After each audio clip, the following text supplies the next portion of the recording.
You ever run into that one character in a video game who always manages to get buffed in some shape or form just by sheer coincidence? Over in Genshin, the unit deserving of that reputation would unquestionably be Xiangling, who over the years has only gotten stronger and stronger, either because a new weapon came out that just so happens to work well with her, or a new artifact set, new character, whatever. I would not even be surprised if she gets buffed when Mavuika comes out at this point. Honkai is a character with a similarly uncanny ability to apparently get stronger with each passing version. On multiple occasions, a new character, relic set, or something would come out that resonates nicely with him, causing a small boost in power. Unlike Xiangling though, this guy isn't quite as fortunate when it comes to overall presence, whether that has to do with power creep always raising the bar over him, or if it has something to do with the man himself. But either way, Jing Yuan might have the most interesting meta development out of any character in the game, along with one of the longest records at that, being the second featured character to be released. I had half a mind to make this a why no one plays video, considering Jing Yuan hasn't been doing too hot as of late, even though he's been getting tiny buffs all the time, not to mention the recent quality of life buff that he got and the new planet set that came with version 2.5. So instead, I'm gonna give this a unique title.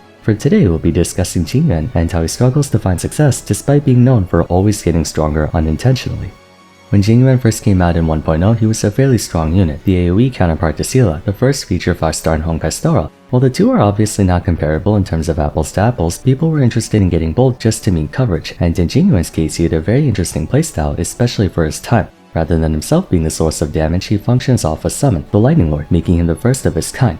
Summons are a subsection of the ever-growing follow-up category, attacking autonomously from the wielder, although said wielder can usually manipulate their frequency and method of attack through their other abilities. Jing Yuan couldn't be more emblematic of that. Both the skill and ultimate do little more than grant the Lightning Lord more hits per action, which caps out at 10. Even his technique affords an additional 3 hits for its first action. By default, Lightning Lord has a base 60 speed and 3 hits per action, with each attack doing blast damage to the tune of 66% to the main target and 25% to adjacent ones. In total, Lightning Lord can throw up to 10 attacks for a total of 1160% damage if you combine them together. Additionally, the more hits you accumulate on it, the faster it becomes, so not only does it deal more damage, but it can attack sooner. Despite Jing Yuan being an erudition character, and indeed possessing 2 AoE abilities in the form of his skill and ultimate, his main damaging ability ironically works best when fighting 3 enemies or less. You can even argue it's at its strongest when striking just 1 enemy, since you can condense all 10 hits into 1 target. But overall, yes, he's mostly suited for AoE scenarios, notably if you acquire his first Eidolon, resulting in a more even damage distribution.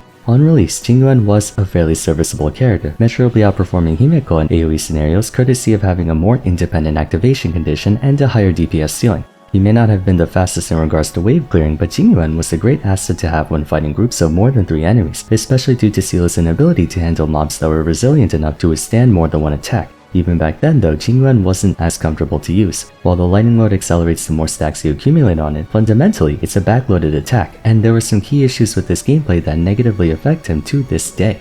Summons are, let's just say independent attacks are not exactly the most efficient in a turn-based game. As mentioned before, though you do have ways to manipulate when they can attack and stuff, evidenced by Topaz, Lingsha, and Jing Yuan all having ways to speed up their respective summons, the fact that you can't activate them at will makes them inherently less consistent than something you can activate on demand. Granted, most follow-up attacks are involuntarily activated like Himeko, Herda, and so on, but at the very least for them, all properties and effects that affect the follow-up attacker in question will also affect the follow-up attack, whereas that may not apply for a summon. Like I said, summons are independent units with their own action and own stats. The damage done during their action does scale off the wielder's own attack and crit stats and whatnot, but applicably speaking, they're a separate entity. As such, anything that requires direct unit targeting cannot apply to them. For example, speed. One of the best ways to increase a character's DPS beyond stat improvements is by giving them more actions per turn cycle. Case in point, Bronya. Bronya's ability to instantly accelerate a party member's turn made her invaluable during the early days of the game, and she's still a perfectly serviceable unit even now. Through her skill, she and Seele were notorious for attacking up to 6 times in one action. In fact, I believe there's an achievement referencing the duo's potential to do just that. However, Bronya can't use combat redeployment on summon units because they're untargetable, meaning she can't have Lightning Lord strike again after it just acted. Now you might say, what's the point in that if the next attack will only strike 3 times anyway? Technically, if you use Jing Yuan's ultimate in between, you can still get 6 actions, but the point is not whether it's efficient, but if there's even the possibility of doing so. The Lightning Lord's case is unique. Unlike Numbi, who has a static activation, the former is more about charging up for a full-powered attack, so Jing Yuan's about quality and Topaz is about quantity. In this case, it's better for you to just turn advanced Jing Yuan to get more stacks and achieve the same overall result, but that's one missed opportunity in Jing Yuan's repertoire. You can boost the DPS of Lightning Lord by increasing its attack, crit stats, damage output, reducing enemy defense, and whatnot, but being unable to front-load his damage places a cap on how strong and more importantly how fast he can be. Honkai Star Rail is all about speed, how quickly you can clear the game's content given all 3 endgame modes are based on a time attack system. Meanwhile, Simulated and Divergent Universe along with their endgame modes tend to have bosses that punish you for taking too long to kill them. That's one downside. The other downside, and one that more directly affects him, would be that he can only do so much, calling back to that cap he suffers from. For comparison, Topaz's market value has increased more considerably as the follow-up attack engine expanded to become more powerful. Reason for that is simple. Numbi can get boosted by people other than Topaz. Both the Talon and Ultimate have a clause where anytime a target with their skill debuff is attacked by a follow-up and/or a basic skill or ultimate, Numbi advances half a turn. In other words, every 2 attacks gives Numbi a free action. So not only can Topaz make Numbi's action come faster, but also her entire team, subsequently meaning the more attacks everyone on the team can pull off, the more Numbi can attack as well. The keystone strength of the follow-up attack engine, namely the first flagship team to come out in the form of Aventurine, Dr. Ratio, Robin, and Topaz, is that everyone helps everyone to then help everyone. Aventurine gets more follow-up attacks the more follow-up attacks other people do. Topaz also gets more follow-up attacks the more attacks people do, which also includes follow-ups. And Robin can deal more procs of physical damage on attacks the more attacks other people do. By increasing one character's efficiency, it increases everyone's efficiency.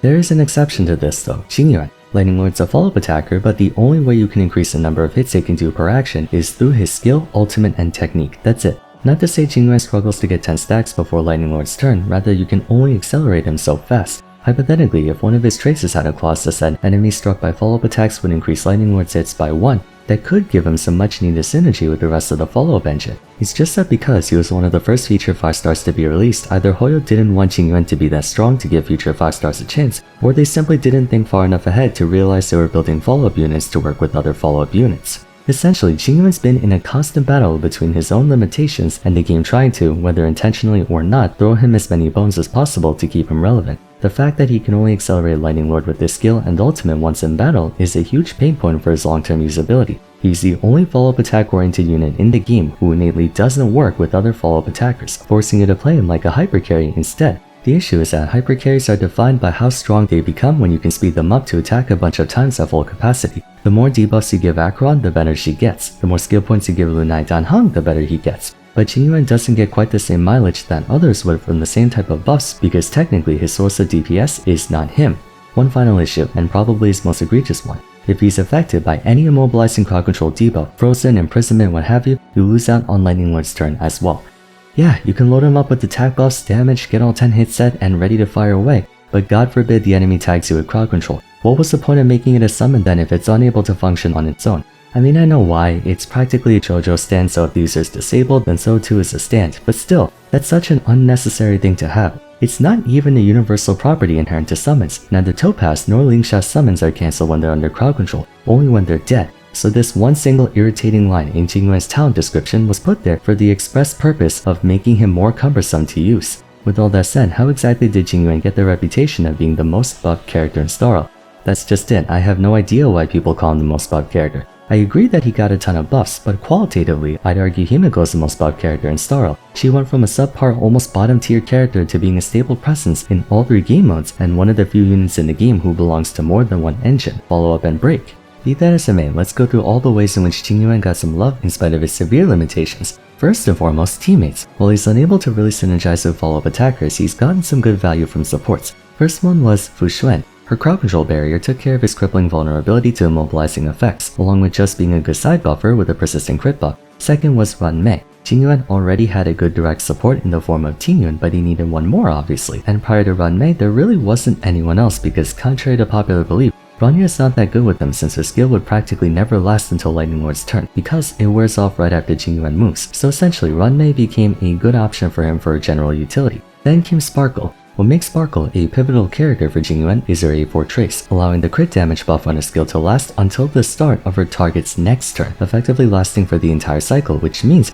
Lightning Lord can get that juicy damage buff. That was the main reason she was such a valuable asset to Jing Yuan, along with, having higher buffing capacity than Bronya. Not just that, but Sparkle enabled him to forego speed boots in favor of attack for even more damage. So from a teammate standpoint, it took a while, but Jing Yuan finally completed his team consisting of himself, Tingyuan, Sparkle, and Fu Xuan, who he's still running to this day more or less. Equipment-wise, it was a similar slow burn for him. He didn't really get a good relic set until Ash Blazing Grand Duke came out in 1.5. Prior to that, he had to make do with Band of Sizzling Thunder, which wasn't that great. Specifically, what makes Grand Duke so good in particular is that a single turn from Lightning Lord will instantly max out the 4-piece bonus, given it can attack up to 10 separate times. And then just recently in 2.5, a new planner set came out called the Banana Amusement Park, granting up to a staggering 48% crit damage if the wielder is a summoner, which Jing Yuan is, compared to his previous ornament set of Inert South Soto offering 8% crit rate and 15% bonus ultimate and follow-up damage. It's a fairly substantial upgrade. Weapon-wise, come version 2 was a release of an Air Edition light cone that greatly benefited free-to-plays the day the cosmos fell. While Qingchua's smug little bitch-ass grin is still better, Peaceful Day is a battle pass weapon and therefore technically not readily accessible, so that was a decent buff for him as well. Chiefly, the biggest quote-unquote bug to Jing Yuan was pure fiction, and then later the changes made to it. Obviously, having a game mode centered around killing lots of stuff was a good fit for him compared to a boss killing mode like Apocalyptic Shadow. But even early on, Jing Yuan had a hard time keeping up with the likes of Herda and Himiko, who could attack much faster and more frequently too. Most of the time, a fully stacked out Lightning Lord would be overkill for pure fiction, where enemies would typically die in no more than 5 stacks give or take. Fortunately though, earlier last month, characters with multi-hitting attacks like Herda and Jing Yuan were now able to bank their remaining hits if all enemies got taken out, which would then be instantly used on the incoming wave, letting you effectively spread a single Lightning Lord action across multiple waves. Credit where credit is due, it was a very welcome change to have for the general. Hopefully that laid some context on why people consider Jing Yuan the most buffed character in Starro. He happened to grab a small benefit here and there multiple times. Currently, Jing Yuan's a competitive unit, like a solid A-tier character, assuming S-tier is where Acro and Firefly and stuff would be. The problematic thing about Jing Yuan is that in spite of the quality of life changes in BF, he still ranks far below most of the casting usage, and I believe is still the least played of the PF appropriate units. Like not counting Boot Hill, Ratio, Seal and stuff who were obviously not meant for that game mode, Jing Yuan is still the least popular character. The question is, why?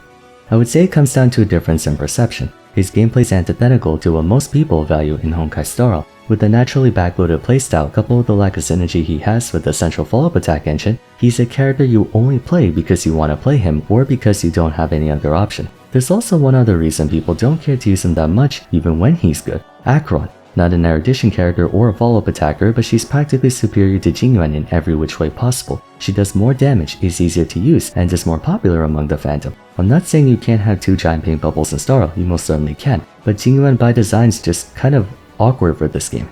And I have a feeling that no matter how many buffs he gets, he's gonna always be a bridesmaid, never the bride. What do you guys think about Jing Yuan? Do you believe there's a way he can attain prominence in the meta, or will things only get harder for him? You're welcome to share in the comments. For now, if you enjoyed the video, it would be great if you gave it a like and subscribed. Don't forget to follow me on Twitter @VarsVaram, join my Discord server, and check out my other character discussion videos if you haven't yet. But till next time, thanks so much for watching, and I look forward to seeing you again soon. Take care.